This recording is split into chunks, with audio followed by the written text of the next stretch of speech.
Ciao a tutti e benvenuti alla 10ª puntata di Connectando Podcast. Oggi siamo qui con Fabiola Sirigu e le diamo innanzitutto il benvenuto. Grazie. Ciao a tutti. Ciao Fabiola, come stiamo? Tutto bene, grazie. Tutto a posto. E tu, Simo? Tutto stanco oggi, sincero, però tutto a posto anche io. Allora, Ok. Fabiola, prima di chiederti di presentarti un pochino e farti conoscere, mi prendo un minutino per spiegare un attimo cosa c'è di diverso in questa intervista rispetto alle 9 precedenti. Beh, siamo alla 10ª, quindi il 10 è il cambio di un ciclo, no? Quindi effettivamente oggi introduciamo un tipo di intervista sempre sulla spiritualità e la crescita personale, però leggermente differente dalle altre 9, nel senso che nelle altre 9 diciamo che ci focalizzavamo su una disciplina, un'arte nello specifico. Invece in questo nuovo tipo di intervista, che ho chiamato Caffè Spirituale, invece di entrare nel taglio e presentare una arte, tecnica, eccetera, eccetera, parliamo in generale sulla spiritualità e la crescita personale. Ne seguiranno delle altre e si affiancheranno alle solite, appunto, sulla disciplina in concreto. Ma qua restiamo sul generale. Fabiola, quindi, fatta questa piccola introduzione doverosa, torniamo a te.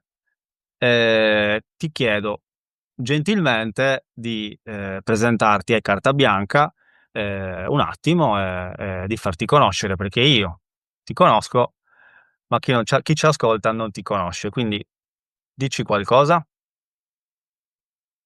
E sono Fabiola, vivo attualmente a Cagliari, eh, faccio la maestra d'asilo in una scuola ad ispirazione Waldorf con i bambini dai 3 ai 6 anni. Questa è una parte molto importante della mia vita. Ho 35 anni, quest'anno, anzi in realtà li devo compiere. E nulla. Una delle cose che occupa maggiormente il mio tempo libero è la danza, sotto, diciamo, diversi tipi di danza. È una delle mie passioni più grandi. Basic information. Tu sai, e forse ormai lo sanno anche gli spettatori, ma non credo tutti, perché forse l'ho rivelato solo in un'intervista, quella con Flavia, sulla musicoterapia, che anche io ballo, quindi sono curioso, siamo curiosi, dai, di sapere a quali tipi di danza ti riferisci, se ti va di condividere. Ho sempre danzato, da quando ero piccolina ho fatto sempre un sacco di danze diverse, ma da qualche anno a questa parte anche io sono un'appassionata di salsa e bachata. Mi piace tanto andare alle serate specialmente, piuttosto che sono ferma da un po' con lo studio. E poi sto facendo la danza moderna, che lo stesso è stata per me una scoperta meravigliosa, perché è proprio un'espressione interiore attraverso il corpo che è molto potente, veramente molto potente, molto faticoso e potente però. E poi c'è quella più importante, che è danza, ma non è solo danza, diciamo che è un'arte, non è relegata solo all'ambito della danza, che è il burlesque. E questa diciamo che è quella che occupa maggiormente la mia vita, i miei pensieri e il mio cuore in questo momento. Mm. Posso chiederti, perché magari io stesso sono un po' ignorante, so qualcosa, ci ho anche vista, però magari non tutti sanno cos'è il burlesque, quindi ti chiedo, sempre gentilmente, se ti va di raccontarci che cos'è il burlesque, ma soprattutto cosa rappresenta per te in questo periodo. Allora, io sono questo è l'inizio del terzo anno per me. Il burlesque è un'arte a tutto tondo, diciamo che nasce come, mm, erano delle prese in giro inizialmente, quando proprio è nata nel 1800 in Inghilterra, fatte appunto dalle donne. Poi pian piano è diventato un po' uno strumento, di esposizione e di liberazione per la donna. Poi adesso non mi sento proprio di spiegare a livello storico perché non sono preparata, però attualmente il burlesque comprende il ballo, comprende il teatro, comprende anche vari generi come magari il gioco con il fuoco, con i ventagli, è un po' c'è sempre comunque la presa in giro, c'è molto la sensualità, chiaramente della donna, eh, però attraverso il gioco. Quindi per me il burlesque è proprio questo, cioè un'espressione della mia sensualità, del mio essere donna, un lato chiaramente dell'essere donna che penso che abbiamo tutte noi, che può esprimersi sopra un palco attraverso appunto il gioco, la presa in giro, la provocazione anche. E niente, diciamo che sì, questo in maniera molto elementare, sintetica. Quindi cosa ti sta dando il burlesque? Mi sta dando un'opportunità di esprimermi in maniera creativa, perché poi il burlesque, cioè la maggior parte delle performer di burlesque, creano i loro abiti, poi c'è chi se li fa creare, però questa per me è una cosa importantissima, il fatto che io posso crearmi l'abito che voglio, il colore, il tessuto, il modello, anche l'act, si chiamano gli act, quelli che vengono portati in scena.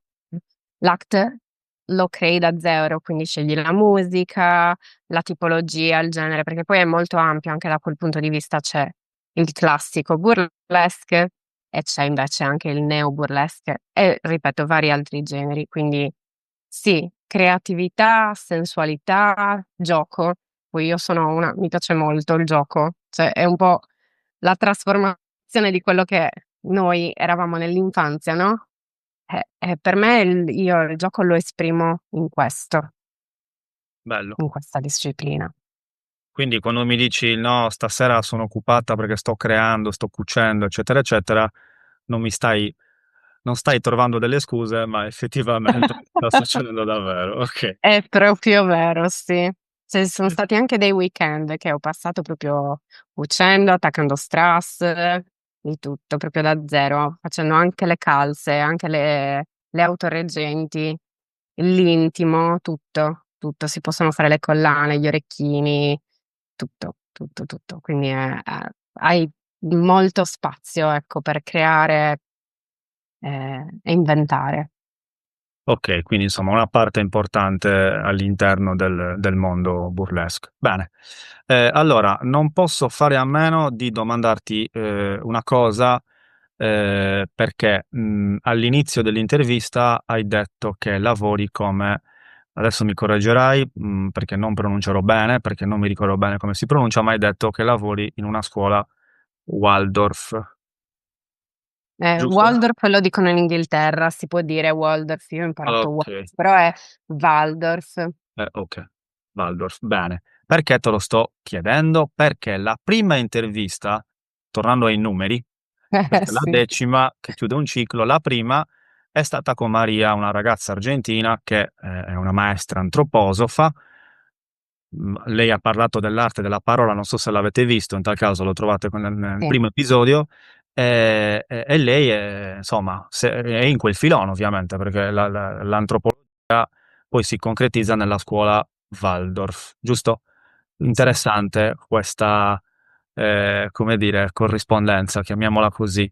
È un modo, diciamo, correggimi, alternativo di intendere l'educazione e lo stare al mondo del bambino, giusto? sì. Ok, va bene. Eh, ok, ti abbiamo un attimino conosciuta. ehm, Siamo all'interno dell'intervista Caffè Spirituale, quindi dobbiamo per forza di cose, anche nella rubrica più macro della spiritualità e la crescita personale, quindi siamo qua per parlare di spiritualità e crescita personale. Non posso fare a meno di chiederti che cos'è per te la spiritualità e o la crescita personale. Allora, per me personalmente, mm, significa, è proprio il modo di vedere il modo di sentire, di viversi il mondo. Ehm, Stavo per dire che è quasi una scelta, ma in realtà non è una cosa che scegli consapevolmente, almeno per me non è stata una scelta che ho deciso, ok, da oggi faccio così, ma è stata proprio come se fosse un po' una chiamata a qualcosa. Cioè, non immaginiamoci una chiamata esoterica dagli angeli, no. Però proprio a livello di cambiamento interiore, c'è stato un ok, da adesso le cose saranno diverse. Cioè, da adesso le cose sono diverse perché puoi vedere il mondo con occhi differenti. Cioè, dare un significato oltre a ciò che noi possiamo percepire e sentire a livello materiale. E la crescita personale, questa è la spiritualità. La crescita personale è un percorso. È un percorso dove tu sei, che ti porta sempre a volerti migliorare. Se vogliamo citare anche una frase che dicono in tanti, diventare la migliore versione di te. Eh, Però sì, cioè cercare di crescere e di migliorare giorno per giorno. Per me questa è la crescita personale. O diventare anche chi sei realmente, al di là di condizionamenti, maschere e quant'altro. Sì. Eh, Adesso approfondiamo e piano piano entriamo. Hai parlato di una chiamata, Mm, mm. la collochiamo nel tempo? Cioè nel senso, Sì, è collocabile nel tempo. vai, È collocabile e risale al 2012, cioè ufficialmente. Poi penso che ci sia sempre stato qualcosa anche prima. 2012 io ero in Inghilterra, perché quindi avevi una ventina d'anni dovevo fare 22 anni, sì. all'incirca, ok. Eri in Inghilterra? Ero in Inghilterra perché avevo deciso di cambiare la mia vita, avevo deciso che la mia vita doveva essere lì, appunto ero nel nord Inghilterra in una cittadina abbastanza piccolina e lavoravo in ristorazione, quindi quella era la mia vita, il mio mondo, i miei colleghi, avevo lasciato la scuola, non avevo terminato la scuola e il liceo. Ad un certo punto è successo che io ho iniziato a stare male, ho iniziato ad avere dei problemi fisici abbastanza importanti, eh, e da lì ha iniziato a cambiare tutto. Perché diciamo, questa malattia che è arrivata mi ha proprio obbligato a cambiare la visione che avevo di me e del mondo che mi circondava. Proprio dalle le cose basilari, tipo ecco come si sente una persona che sta male, ok? Eh, e lì ho realizzato che proprio avevo vissuto fino a quel momento un po' in maniera, cioè un po', in maniera totalmente inconsapevole, anche un po' egoistica. Ho vissuto una vita, sì, avevo vissuto fino ad allora una vita molto inconsapevole e egoistica, cioè basata tutta su di me, quello che io volevo, come lo volevo, cioè proprio egocentrica, in maniera molto egocentrica. E questa malattia è arrivata e mi ha dato una bella sportellata in faccia, perché sono cambiate tutta una serie di cose. Non potevo vivere più la vita che avevo vissuto fino ad adesso. Non potevo fare anche cose basilari che normalmente le persone fanno, perché mi ha preso proprio a livello fisico in maniera molto importante, no? E quindi quello ha cambiato completamente tutto. E ho iniziato a pormi delle domande. Ma come mai mi sono ammalata? Perché mi è successo questo? sono arrivate delle domande però proprio profonde, perché la genetica o a parte che vabbè, sappiamo che spesso i medici non ti sanno dare delle spiegazioni. Ti dicono, non sappiamo come mai è successo, possono essere ragioni X. Quindi anche i medici non ti sanno dire spesso la motivazione. Fattore genetico, fattore ambientale, le classiche risposte, no? E quindi, ma io sentivo che c'era qualcosa, cioè perché poi il cambiamento in me era stato proprio evidente. Avevo avuto poi tutta una serie di pensieri a livello di, ma cosa sono venuta a fare qui? Qual è il mio scopo? Cioè, lavorare in ristorante, cosa mi dà lavorare in ristorante oltre che guadagnare soldi? Cosa sto facendo io per me e per gli altri? E lì hanno iniziato a venirmi in mente diverse cose che potevo fare ed erano due. Uno era lavorare con i bambini e l'altro era diventare una fashion designer, quindi lavorare nell'ambito della moda, che un po' è quello che, tra virgolette, sto facendo, cioè lavorare gli abiti, no? Creare gli abiti. Era quello che avrei voluto fare. Quindi da lì è cambiato tutto. Bene. Possiamo dire forse, permettimelo, un classicone, nel senso che capita spesso che ci si avvicina a un'altra visione, spirituale in questo caso, a seguito di una malattia, della sofferenza, di qualche problema e disagio interiore. Questa cosa a me un pochino mi lascia un po' così, nel senso che sarebbe bello se il cambio magari arrivasse da una chiamata piacevole, non da no? Sì. Quindi mi sento quasi di fare un invito, forse sto per dire una cavolata, cioè apritevi a una nuova visione, a un cambiamento prima Prima che sia troppo tardi. che bussi, che poi ovviamente non è cioè insomma si gioca anche un po', però cavolo, cioè è possibile che perché anche con me, adesso non voglio aprire parentesi, però anche con me, la chiamata è partita da una situazione di disagio, per non dire altro. E ripeto, è quasi un classico, no, quante volte abbiamo sentito questa anche nei vari libri che poi sì abbiamo letto un po' tutti, Esatto. sempre.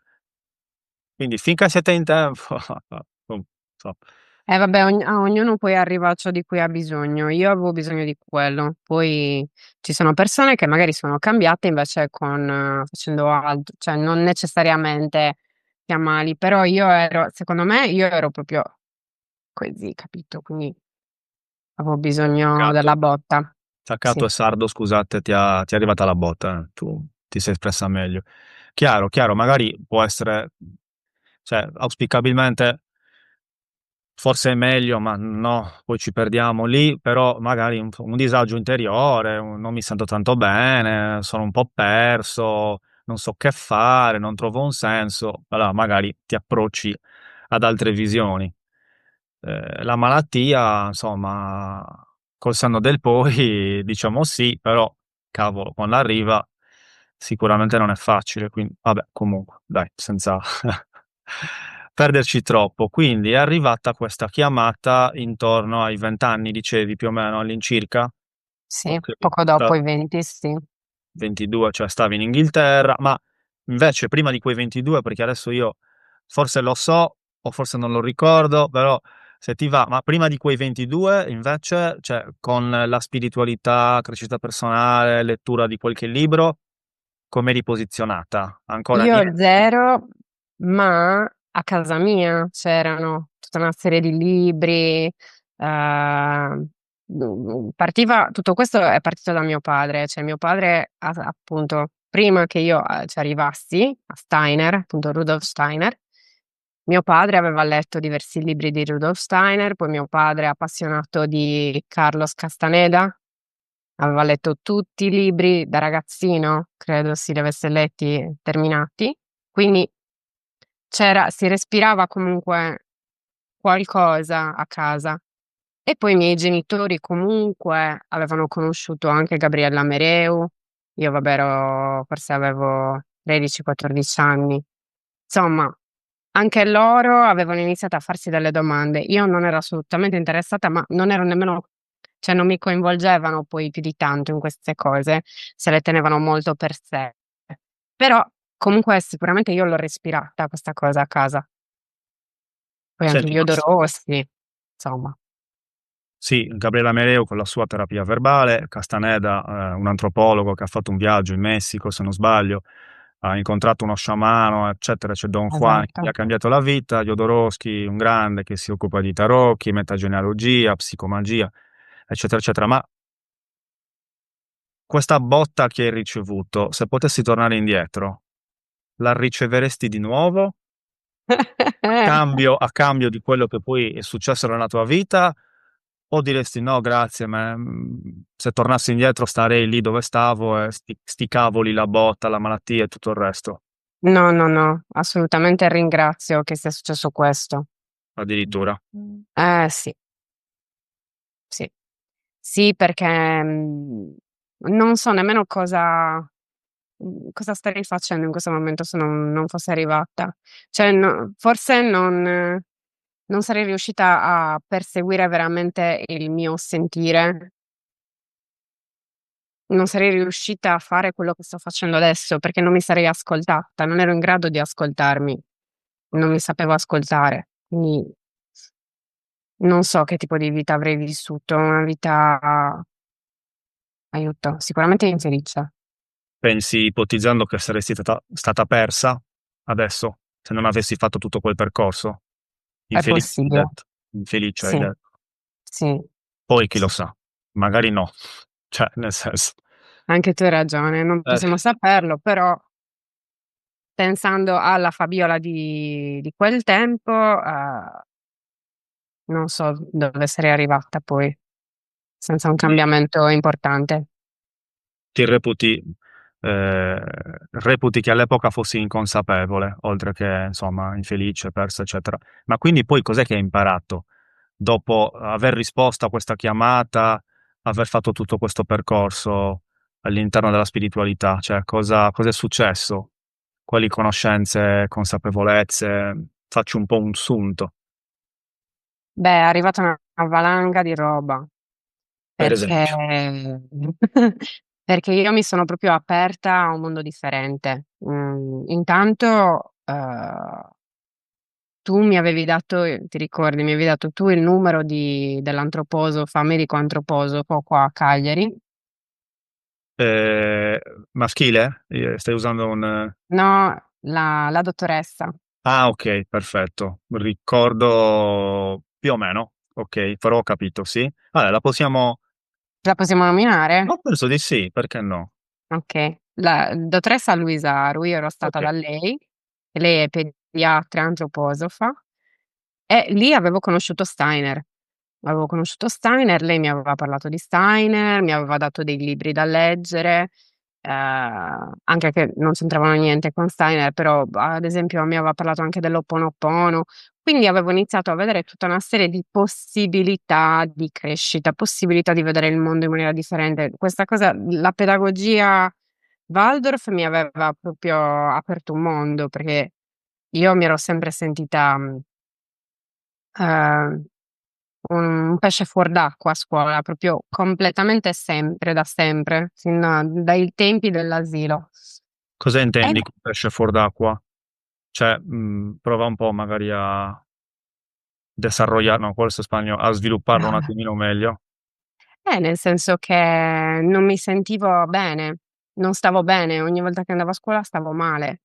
Stavo male, chiaramente dovevo reprimere perché a scuola ci dovevo andare, cioè quando dovevo andare all'asilo i miei genitori lavoravano, quindi comunque ci dovevo andare. Poi ovviamente alle elementari, cioè dalle elementari in poi non è che puoi scegliere. E non mi sono mai sentita bene, cioè non c'è mai stata qualcosa che mi faceva stare bene a scuola. Ma medie, superiori e università, Ehm, Questo chiaramente aveva fatto sì, allora guarda, alle superiori avevo iniziato a respirare, nonostante anche lì però per le persone che avevo incontrato, cioè le superiori poi era stato bello per le persone che ho incontrato, son state poi le persone più importanti della mia vita. Però un pesce fuor d'acqua perché dicevo, ma perché dobbiamo fare questo? Perché siamo obbligati a fare questo? Perché dobbiamo studiare in questo modo? Perché dobbiamo studiare cose per ripetere a memoria? Poi io sono andata a scuola che mi sa che sì, ho compiuto 6 anni durante l'anno scolastico. Vabbè, io sono nata ad ottobre, quindi ero proprio piccola. Cioè, conta che nelle scuole Waldorf, per farti capire quanto poi io mi ci riveda, spesso i bambini fanno anche il sesto anno in asilo. Ok. Cioè, capita che i bambini al sesto anno fanno un altro anno che si chiama l'anno del re, che è un anno di gioco che gli viene regalato in più. Mm. Ok? Poi dipende dal bambino, non è detto.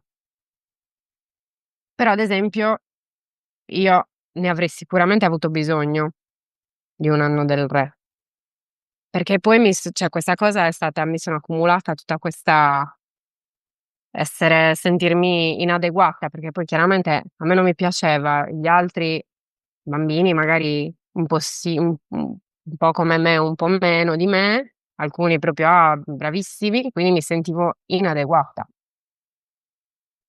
Mm.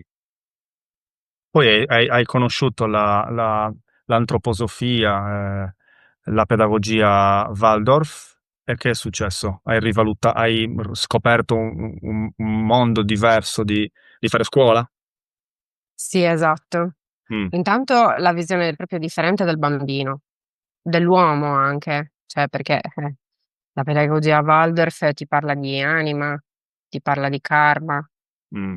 ti parla di corpo eterico, corpo astrale, cioè ti dà una visione completamente differente, cioè non vedi il bambino solo come corpo fisico, corpo emotivo, ma lo vedi anche come un'anima che ha degli scopi, uno scopo o più scopi. Cioè, quindi questo ti permette di accogliere in maniera differente l'essere del bambino. Possiamo dire che in Italia c'è proprio una scuola elementare, media e superiore, che Sì, segue questa pedagogia, giusto? in Italia, sì, non in Sì. Sardegna, però in Italia sì.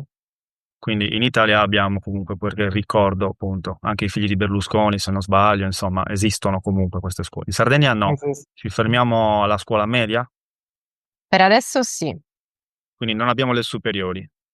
ancora no. Ok, elementari e medie, ovviamente. Asilo, asilo, elementari e medie, sì. Ok. In Ti ho Italia ci interrotto. sono anche gli asili nidi, Ah, pure, ok. anche se alcuni non sono d'accordo, però ci sono. Beh, vuoi aggiungere qualcosa? Ti ho un po' interrotta su, insomma, su questa pedagogia. Ti No, ha vabbè, dato cioè, delle... per me è stato fondamentale, nel senso Ok. che lì ho iniziato proprio tutto un percorso, tutta una serie di letture, di libri, anche libri presi da mio padre, presi un po' anche da te, Mm, c'è stato proprio anche lì uno scambio, no? Ho iniziato a conoscere tutta una serie di cose, la psicomagia, il Reiki, che cos'è il Reiki, cos'è cristalloterapia, che cosa sono i chakra, cioè ho iniziato a vedere tutte queste cose. Poi negli anni ho comunque selezionato, ehm, perché altrimenti diventa un mm. po' Diciamolo, ci si perde, insomma, bisogna stare un po' attenti, no? Comunque, sì, sì, sì, sì. Poi alcune cose possono risuonarti, altre meno. Insomma, rischi di entrare anche lì nella meccanicità se ti carichi di troppa roba, no? Invece le cose vanno selezionate perché ci sono tante cose valide, ma secondo me diverse per ogni persona, ecco. Quindi a te poi negli cosa... anni ho selezionato. Scusa? Negli anni poi dico ho selezionato. Cosa hai selezionato? Cosa ha risuonato con te? Non siamo qua per parlare di discipline, tecnica, eccetera, però una piccola panoramica magari di quello che per te ha avuto un senso. Tarocchi sicuramente, se posso dirlo.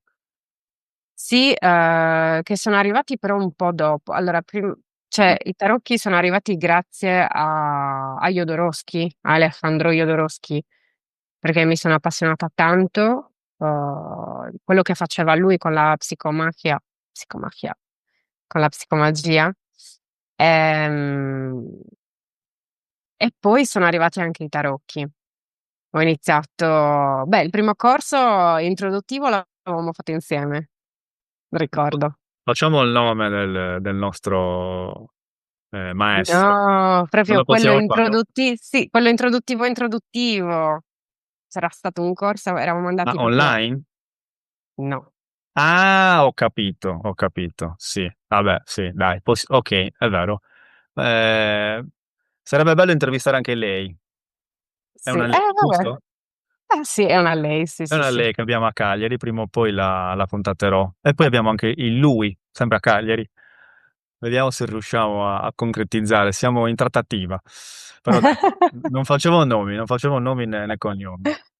Beh, Quindi, sì, lui è stato fondamentale, per me è stato fondamentale, ma anche perché c'è stata proprio una ricerca dell'albero genealogico, perché anche proprio l'influenza, ecco, quello è stato un, c'è la ricerca dell'albero genealogico, quindi degli avi, la storia degli avi, non solo dei nonni, bisnonni, ma anche i trisnonni e chi prima di loro.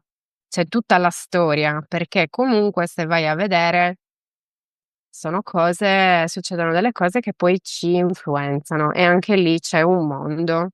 L'albero genealogico è lo stesso fondamentale, i tarocchi, tarocchi Camoin e Jodorowsky, io Marsiglia. utilizzo quelli, sì. Sì, stiamo parlando con l'albero della cosiddetta metagenealogia o psicogenealogia. Ne abbiamo accennato qualcosa con Ramona durante le costellazioni familiari e anche con Giuseppe Montaldo durante la mappa dei talenti, boh, tipo episodio 4, 5, 1, 7, 8 l'altro, adesso non ricordo, quindi se volete approfondire. Quindi tarocchi, albero genealogico e varie ed eventuali, no? Ci sono anche altre, Beh sì, in ultimo gli oli essenziali, ecco, che interessante. anche quelli fondamentali ce li ho anche qua adesso. Vabbè, non so se li posso far vedere, Perché magari no? faccio vedere. Ma sì, il tuo preferito, non so. Vabbè, non so se si vede. No, sparisce, forse perché sei nella... Ecco, Eccolo, cos'è, lavanda? No? peppermint. Ah, menta piperita, ok. Cosa sono gli Ma oli? non ne ho uno preferito. Diciamo che a seconda dell'occasione c'è un olio o l'altro. In tre parole, cosa sono per te gli oli? Allora, gli oli sono uno strumento che mi aiutano a connettermi sia a livello proprio fisico come stessa, perché a volte, cioè, sembra strano, ma non siamo connessi anche al nostro corpo. Mm, Quindi sia a livello fisico sia a livello spirituale ed emotivo, tantissimo, sono stati per me fondamentali.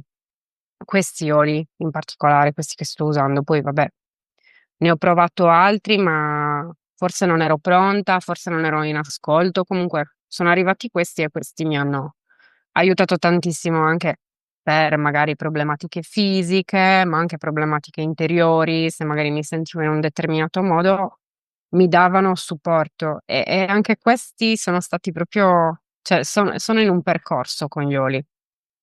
Cioè, sono una risorsa, invece di prendermi il farmaco, vado prima dall'olio. possiamo dire Eh, che gli oli, quindi, ovviamente trattano il corpo, però in qualche modo sono anche un po' spirituali o quantomeno un po' psicologici, nel senso che arrivano anche più in profondità, non solo il corpo, ma arrivano anche in altri corpi che non sono solamente quelli fisici, no? assolutamente sì, Mm. sì. Sicuramente a breve inaugurerò l'altra rubrica di salute e benessere. È un'intervista sugli oli essenziali è in programma, mettiamola così. Eh, ne E vale la poi, pena. assolutamente, perché anche io nel mio piccolo li conosco e li uso. Poi non so se posso dirlo, ma in qualche modo nel tuo percorso è arrivato anche il coaching. Sì, diciamo in parte. Ci ho pensato proprio da poco a questa cosa perché è stato, diciamo che adesso è in pausa un po', però è stato fondamentale anche quel percorso. Sì, sì. Tu ti riferisci proprio al percorso che ho fatto di un anno o proprio all'interesse per il coaching? Ma anche più in generale, non per forza quel percorso là. Ok. Beh, allora, O quantomeno, Fabiola, Fabiola, vabbè, noi ci conosciamo, poi ti chiamo formalmente Fabiola, o quantomeno gli strumenti e le consapevolezze che quel percorso sulle Mm-mm. relazioni, eccetera, ti hanno regalato in qualche modo, offerto, no? Cioè, è arrivata della roba che ti ha Sì, allora ti aiutato. direi che avevo una base di psicoterapia, cioè che secondo me è fondamentale proprio per anche lì imparare ad ascoltarsi, imparare a capirsi, perché abbiamo tutti dei meccanismi, delle dinamiche in cui entriamo, quindi secondo me è molto utile la psicoterapia. Il coaching è molto interessante perché va molto nel pratico. Rispetto alla psicoterapia, poi vabbè dipende anche in realtà dal tipo di psicoterapia che si fa. Però sì, è stato una bella scoperta il coaching. Sì, sì. Ok, qualcos'altro su qualche altro vario ed eventuale strumento che hai incontrato o torniamo un po' alla spiritualità in generale? Vai, anche in generale, però adesso non mi viene in mente altro. Ok, quindi non so, magari se proviamo un po' a riprendere questa nuova visione delle cose rispetto alla vecchia visione, cioè che cos'è che poi al netto, anche dopo tutto questo percorso, è cambiato. Magari ipotizzando la Fabiola di 35 anni senza quel percorso, con la Fabiola di adesso con quel percorso, che differenze ci potrebbero essere secondo te? O ci sono rispetto a Allora, prima? intanto la responsabilità, Mm, prendermi la responsabilità della vita che sto vivendo, cioè non sono vittima di niente, di nessuno, ma sono creatrice della mia vita, delle mie relazioni, mentre probabilmente senza un percorso di crescita personale e spirituale ci sarebbe un colpevolizzare all'esterno o un'ingiustizia divina, non lo so. Però sì, mi viene in mente proprio molto la responsabilità e poi dare un significato profondo all'esistenza, alle persone, mhmm, qualsiasi tipo di persona poi non parlo proprio solo di persone di un certo tipo. Cioè penso che, ogni persona che incontriamo nel nostro percorso ci dà qualcosa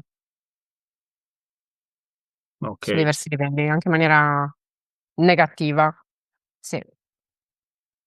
Apro una parentesi scherzosa di 3 secondi, ho scoperto perché ho le dita rossa, perché utilizzo una penna rossa che rilascia dell'inchiostro e quindi è già successo in altre interviste, mi chiamava come mai ho le dita rosse, cosa è successo? Facile, è una penna Hai che visto? mi 10 manca. nuovo ciclo, hai capito. Ho capito anche questo, e anche che non devo fare quando parlo.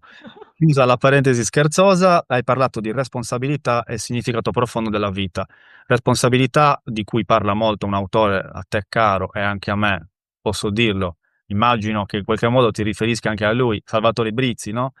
Che parla di tante cose, tra cui si può ricollegare anche a famosi specchi e seni, no? Nel senso che l'interno riflette l'esterno, quindi è difficile forse anche questo da digerire, però forse tutto quello che accade all'esterno è un riflesso di quello che abbiamo all'interno e non è mai casuale, anche nelle peggiori delle ipotesi. E poi il significato profondo della vita. Quindi, secondo te, la vita ha un significato profondo? Sì. Mm, mm, Ehm, Non so che significato ha, mm. però, penso che non siamo nati a caso, non siamo nati a caso in questa città, non siamo nati a caso da questi genitori, non incontriamo le persone a caso. C'è un motivo per ogni cosa che facciamo. Magari non riusciamo a capire sempre tutto, come ti dicevo anche rispetto al burlesque, no, però, Aspetta, me lo dicevi a me privatamente, prima hai dell'intervista. ragione. Non ne abbiamo parlato. Ok, vai, vai, però. Però sì, ecco, magari ci sono delle cose che a volte non riusciamo a capire anche, cose che ci succedono, persone che incontriamo, però secondo me ci sono, cioè, ha un senso, ha tutto un senso. Userò una piccola parolaccia, nel senso che adesso c'è anche un gioco di parole. C'è sempre un senso, però sti cazzi, questa era la parolaccia, se non sempre, se non riusciamo a capirlo sempre, cioè della serie, probabilmente Mh. c'è, forse ha un senso capire quel senso, ma se non lo capiamo, amen, cioè, altrimenti passiamo la vita a capire il senso e nel frattempo la vita passa e non ce la siamo nemmeno vissuta. Adesso prendo Assolutamente sì. la licenza di aprire questa parentesina. Ehm, quindi responsabilità e significato profondo della vita. Bene, qualcos'altro prima di farti qualche domanda che mi è venuta? Vai, son pronta. Sì, perché quando parliamo di spiritualità, che poi non è nemmeno facile definirla, capire, perché vuol dire tutto e niente, comunque non è facilissimo dire cos'è la spiritualità, però sicuramente quando si parla di spiritualità si parla anche dell'invisibile, no? Tra le altre cose. Che rapporto hai tu con, se ti va di condividere, un ipotetico rapporto con l'invisibile? Con le intuizioni, volendo, non per forza solo con l'invisibile in senso lato, le visioni, i sogni, che ne so. Ecco, okay. Allora per me uno strumento fondamentale sono i sogni. Mm, Mhmm, Ho sempre sognato tantissimo anche da bambina, però probabilmente era dopo il 2012, adesso non ricordo. Comunque ho iniziato a fare tutta una serie di sogni lucidi, dove sei proprio sogno lucido è quando tu sei consapevole che stai sognando. Quindi: "Ah, sono qua, posso fare questo, posso fare quest'altro, sento questo, adesso vado lì", però sai che sei nel sogno e scegli di proseguire. Mi sono arrivate tutta una serie di intuizioni, chiamiamole così, perché poi, boh, non sai, cioè, mai che cosa sono veramente, no, però, mettiamo che è come se fossero stati dei messaggi dal mio inconscio, cioè cose magari di cui non ero consapevole.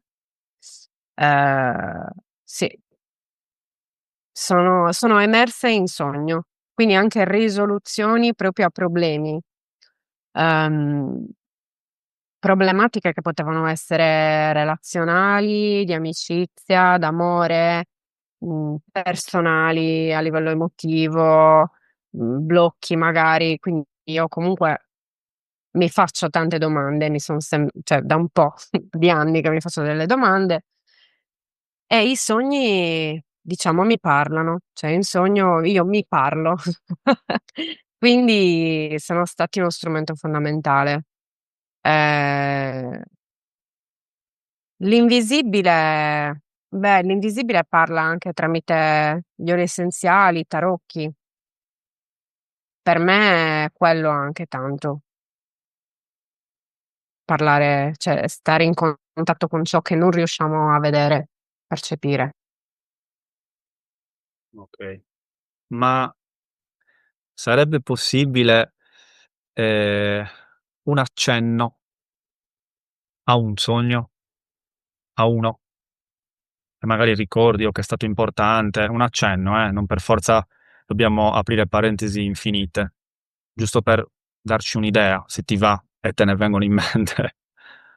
Beh, mi viene in mente il primo proprio primo sogno che ho fatto lucido.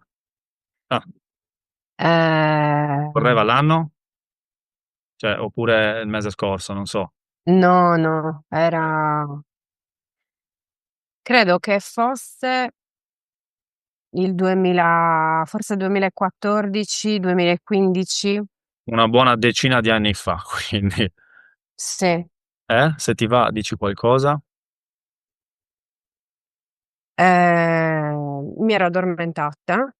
Mi ero addormentata di mattina perché avevo dovuto accompagnare mia mamma all'aeroporto, mi ricordo molto presto, forse lei partiva alle 3 o alle 4 del mattino, quindi l'avevo accompagnata ed ero tornata. mi ero riaddormentata e avevo iniziato un sogno lucido in cui ero a casa di mia mamma e stavo camminando per casa. Ah sì, stavo sognando, adesso magari succede questo, succede quest'altro. Nel sogno avevo visto che c'erano, in particolare mi ricordo proprio nel salotto, c'erano, non so, delle entità, c'era qualcuno comunque, io non riuscivo a vederlo in maniera chiara, comunque erano lì presenti. E poi mi giravo verso la porta d'ingresso e vedevo questa entità che era avvolta da una sorta di tornado. Ehm, e riuscivo a vedere solo gli occhi. La mia reazione era stata quella proprio di difendermi, no, quindi ero entrata sulla difensiva ed ero pronta all'attacco, tipo: "Ah, non mi farai mai del male". Mh. Mhmm, In realtà sul tavolo che era accanto all'ingresso c'era un mazzo di fiori. Non so, li ho visti anche da poco, però non ti so dire che fiori fossero, erano dei fiori blu, ma poi la cosa pazzesca che non mi era mai successa era che avevano un colore, mai visto cioè era proprio super luminoso, super chiaro, super blu, bellissimi. Ehm E lì avevo capito poi, perché l'entità che avevo davanti non aveva reagito al mio quasi attacco. Avevo capito che era venuta a dirmi qualcosa, perché poi l'avevo guardata ed ero io. Ah, Quindi lì, quando poi mi ero spaventata di aver visto il mio riflesso in qualche modo dentro questo tornado che mi voleva dire qualcosa, non mi voleva attaccare, mi aveva portato dei fiori probabilmente, mi ero svegliata. Eh, Ero veramente sveglia e sentivo dentro di me un'energia vibrante. Ehm, Come te la spieghi? Non era paura, perché non stavo tremando di paura, perché ho vissuto anche quello purtroppo, ma non era quello. Era proprio una sensazione molto bella a livello fisico di energia che passava attraverso tutto il corpo, testa, braccia, gambe. E quello è stato molto potente. Lo racconto perché è successo tanto tempo fa, ne ho parlato con diverse persone, quindi mi va di condividerlo, perché normalmente si dice che i sogni bisogna condividerli con persone di cui ci fidiamo tanto, mh. perché sono molto delicati, molto personali. Però questo sentivo di poterlo condividere, ed è stato molto, molto intenso e potente. Tanto che dopo 10 anni lo ricordi. Le Mh. popolazioni indigene, aborigene di diversi territori, per esempio americani, Sud, Centro America, tengono il sogno in altissima considerazione, assieme anche all'intuizione, cioè proprio sono 2 cose importanti, quasi sacre, azzarderei dire, per loro. Per noi forse un po' meno. Sì. Bene, so che potremmo stare, ore a parlare, però, Mh-mh. mhmm, questa nuova tipologia di intervista, vuole essere un po' più corta per diversi motivi, quindi ci dirigiamo un po' verso la fine. Ti chiedo un attimo, di, ehm, magari provare un po' a sintetizzare dicendoci secondo te perché potrebbe essere utile o importante avvicinarsi eventualmente, non per forza, ovviamente, o forse sì, non lo so, fate vobis, alla spiritualità barra crescita personale, secondo te? Allora, secondo me,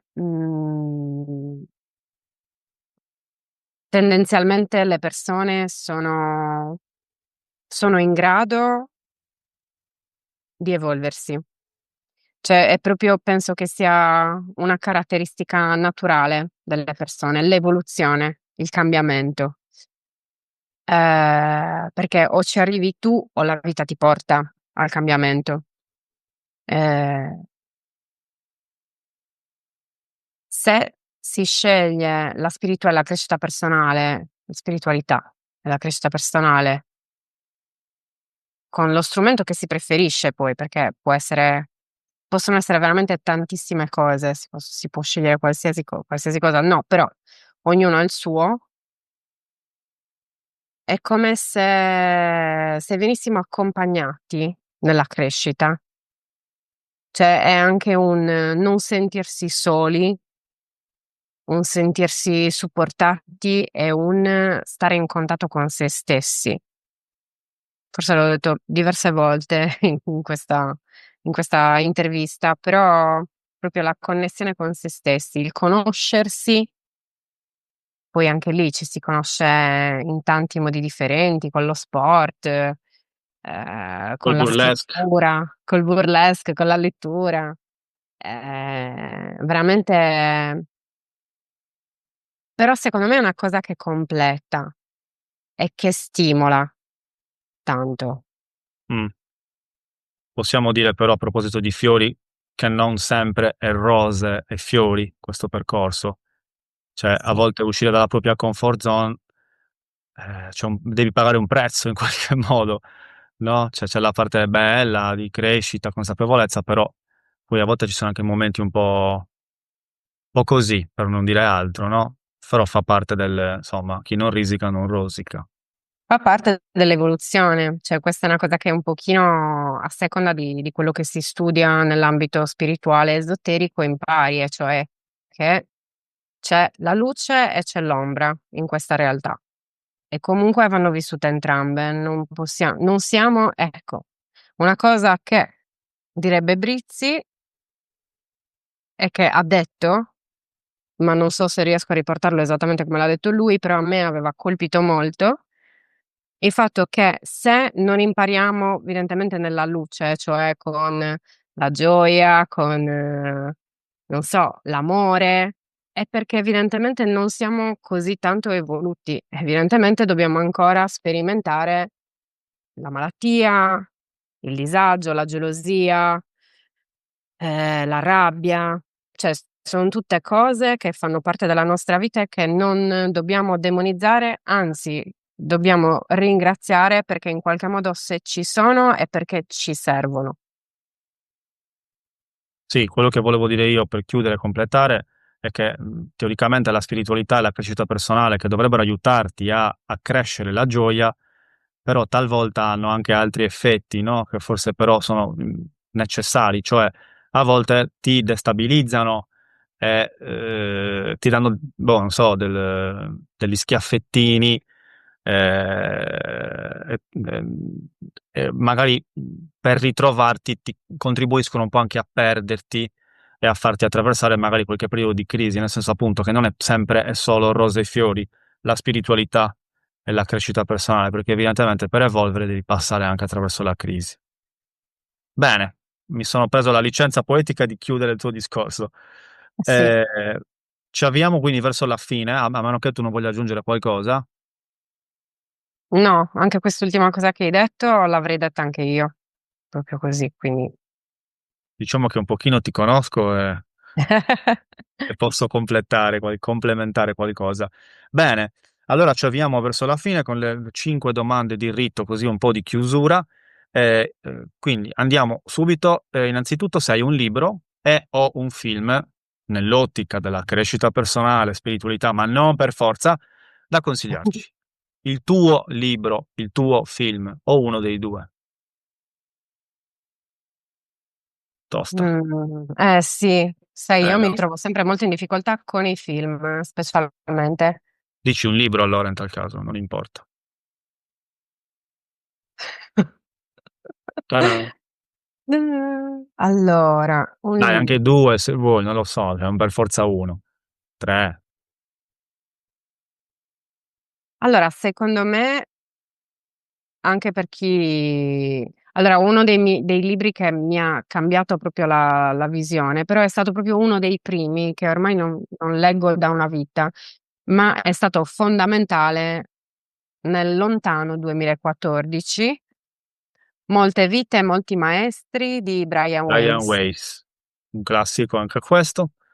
Sì. Sì, Sì, perché cioè, è anche abbastanza commerciale come libro, però è molto dolce, secondo me, come libro, è molto semplice, comprensibile e diciamo che, non so, per chi inizia è proprio un libro carino da leggere. va bene. Andiamo alla prossima domanda o vuoi aggiungere un altro libro così? No, un film. Allora, visto che ho consigliato un libro molto semplice, basic e commerciale, invece consiglio un film molto, molto cioè che può essere tosto ed è Psicomachia di Alejandro Jodorowsky. E quello è un film documentario proprio sul lavoro che ha fatto, ha sempre fatto e non so se lo faccia ancora perché è grande di età. Jodorowsky, Alejandro Jodorowsky e secondo me ha proprio cambiato la storia, cioè le relazioni, il rapporto con noi stessi, la visione, torniamo sempre lì. Per me è stato bellissimo, quindi lo consiglio. Bene. Adesso siamo sempre in ambito consigli. Questa domanda te la faccio, poi vediamo cosa succede. Devi consigliarci un acquisto. Abbiamo 100 euro a disposizione. Che consiglio ci dai? Cosa compriamo? Cosa facciamo? 100 euro. Un pacco di oli essenziali. Mh, è tosta. Sotto i 100 €? Anche pari a 100 euro. Pari a 100 €. Un corso di formazione, un seminario, Crescita cioè personale, pagher spiritualità. sì, sì. Su cosa? Ma ce ne sono diversi, guarda ci sono adesso mi viene in mente anche un periodo io seguivo i corsi Baldi, anche i corsi Baldi è molto interessante. Ah, i corsi Baldi, sì. In Italia, ce l'abbiamo in Italia. In Italia sì, sì. Oppure ci sono tanti corsi che parlano della spiritualità. C'è qualcosa ehm, che che smuova, okay, però che riguardi la crescita personale o la spiritualità. Eh, sì, Ok, un più o corso. meno i prezzi son quelli. Bene, stiamo arrivando verso la fine. Prossima domanda, nei momenti di difficoltà, cosa fai tu per star bene? O ci vuoi consigliare qualcosa quando siamo nel dolore, nella sofferenza, che magari può aiutare a alleviare un po', o trascendere, o semplicemente stare lì, Dipende da quello che succede, ovviamente. perché a volte può essere utile stare, ascoltarsi: "Okay, perché sto male? Perché mi sto sentendo così?" E poi accettare: "Va bene, okay, sto così, cos'è che mi potrebbe far stare bene?" Che a volte può essere semplicemente, mhmm uscire, parlare con qualcuno, andare a una lezione di danza, andare a quella famosa lezione di danza che da tanto che vorresti fare, ma che ancora non hai fatto perché bla bla. Okay. Adesso cerchiamo di cambiare un po' le carte in tavola, no, a me a volte quando ci sono state delle volte in cui son stata male e mi ha aiutato a preparare dolci. Quindi proprio qualcosa cioè aiutare noi stessi con qualcosa che ci piace fare, accettando quello che sentiamo però. Va bene, perfetto. Ne mancano 2, in realtà 3, perché poi devi fare anche tu la domanda per il prossimo ospite, ma prima hai a disposizione un cartellone gigantesco da mettere nel cielo e ci puoi scrivere la frase che preferisci. Ovviamente il cartellone lo vede tutta l'umanità. Cosa ci scriviamo? Conosci te stesso, te Fam- stessa. Te stesso stessa. Famoso Noscete ipsum e conoscerai il segreto degli dei, eccetera, eccetera, eccetera. Forse è già uscita questa frase, non ricordo. Sì. Forse no. Può essere, mi pare di sì. Quindi evidentemente è importante. 2 su Sì. 10. Ok, siamo praticamente arrivati alla fine. Prima di salutarci, però, devi rispondere a una domanda che ha fatto l'ospite precedente, Virginia, Mia. astrologa dell'alma, astrologa espiritual, e poi devi farne tu una per il prossima ospite. Cosa fai? Rispondi o formuli? Rispondo prima. Prima rispondi, ok. Devo tradurre in italiano, anche se tu parli pure lo spagnolo, però magari Parlo. gli ospiti no, quindi devo tradurre. Traduco letteralmente, vediamo cosa esce fuori. Allora, Virginia chiede: qual è il tuo amore in azione? Quali sono i tuoi fatti di amore? Cioè, che cos'è per te dimostrare l'amore con fatti? Non so se si è capita e se hai bisogno che la riformuli, però anche da quello che ricordo, eh, penso che Virginia voglia chiedere come metti in pratica l'amore con l'azione, no? Ehm, come dimostri l'amore eh, quotidianamente con le tue azioni. Qual è il tuo amore in azione? Proprio tradotto letteralmente, qual è tu amor en acción? Non so se si Sì, capisce sì, di sì. arriva. Ok. È molto bella come domanda, veramente bellissima. Ehm, Stare veramente in ascolto dell'altra persona. Mm. Cioè, normalmente l'ho fatto anche io. Probabilmente a volte mi capita di farlo ancora quando sono distratta, non centrata, che sento quello che ho intorno, chi ho intorno. Invece per me dimostrare l'amore è proprio essere per chi ho di fronte, che può essere un mio amico, una mia amica, possono essere i miei bambini dell'asilo, chi ho di fronte. Io lo ascolto, la ascolto profondamente e connettermi a lei ed essere lì per lei o per lui totalmente, dimenticandomi di me. Cioè non dimenticandomi, però Fondendoti forse con l'altro. sì, connettendomi e cercando di capire di che cosa ha bisogno.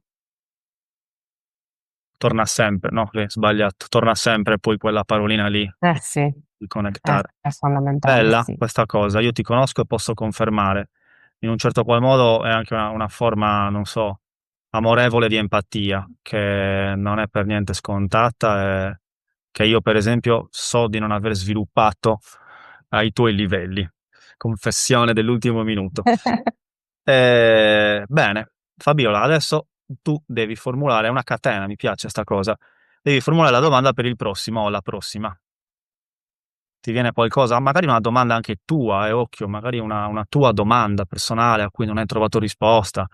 La facciamo smazzare al prossimo, no? Cioè, nel senso, magari... Ce l'ho, Mm, però la devo formulare. Vediamo se, non ries- se riesco a formularla in maniera comprensibile.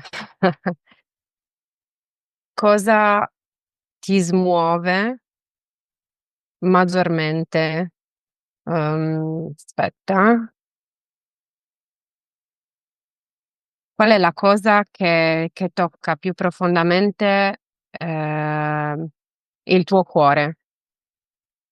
Così è molto chiara. Qual è la cosa, l'azione, cioè può essere qualsiasi cosa, un qualcosa che tocca profondamente il tuo cuore, che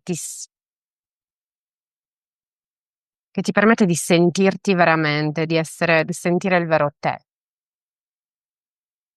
mm, di sentire il vero te. Ok, un'ultima piccola domanda al volo perché mi ero segnato una cosa quando parlavi. Hai detto che sentivi che c'era un motivo nella malattia. Lo confermi? Lo sottoscrivi questo? Hai trovato Sì. c'era un insegnamento? Che significa? Ci sono diversi insegnamenti, secondo me. Mm, Col tempo ho capito che è proprio un modo che ha il corpo, l'anima di comunicare. Siccome non sei in ascolto, Fabiola in questo caso, siccome tu, Fabiola, non sei in ascolto, allora io devo fare qualcosa per farti sentire un disagio, un blocco, una problematica che non stai guardando. Vediamo se così la vedi. Adesso la vedi? È questo. Eh, ok, chiudo con, mi ricollego sempre a quelle famose popolazioni indigene, aborigene, cioè loro addirittura quasi, magari adesso un po' esagero ed enfatizzo, però la malattia è sacra e quasi festeggiano quando arriva, perché sanno che è un'occasione di crescita.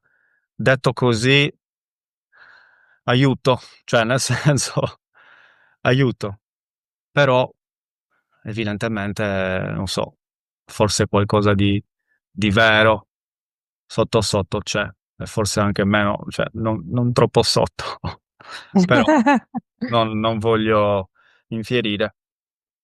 Fabiola, ci siamo? Ci siamo? Sì, qualcos'altro da aggiungere? No, credo che sì, sia stato detto tutto, più o meno. Poi, ovviamente, sappiamo che si potrebbero dire tante cose, ma va bene così. Confermo, per ora però, perché secondo me più avanti potremo ripetere e magari usciranno fuori altre cose, no? Bene, Oh, quindi Fabiola ti ringrazio, grazie a te, Simo. grazie a te Fabi, a presto. A presto allora. Grazie. Ciao. Ciao Fabiola, grazie.